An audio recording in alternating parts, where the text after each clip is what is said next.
When giving explanations in Japanese using kara, the reason must always come first. 携帯を落ちました。I dropped my cell phone. This is the reason. Next comes the result. 携帯を落ちましたからボロボロです。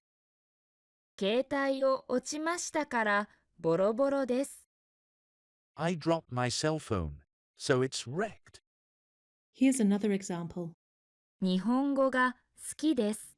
I like Japanese. I like Japanese is the reason.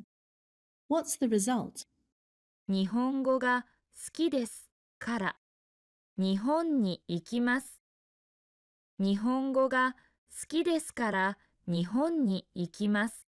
I like Japanese, so I'm going to Japan. 絵が得意です。I'm good at drawing. That's the reason. What's the result? 絵が得意ですから漫画家になりたいです。絵が得意ですから漫画家になりたいです。I'm good at drawing, so I want to be a manga artist. But beware. There's a common mistake that beginners make.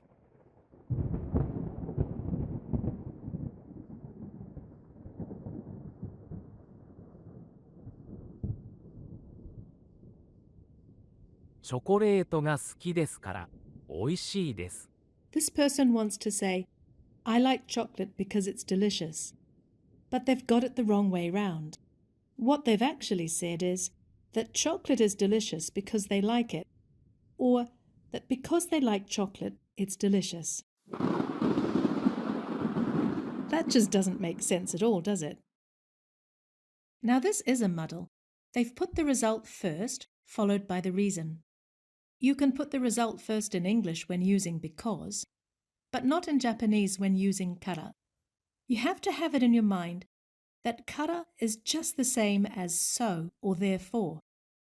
This is an easy fix. Remember, the reason must come first, followed by kara, and then the result. So let's swap them over and put the reason first. チョコレートは美味しいですから好きです。チョコレートは美味しいですから好きです。Chocolate is delicious, so I like it. Being able to give reasons for your thoughts and ideas adds depth and interest to your conversation. Just remember, the reason comes first, followed by the result.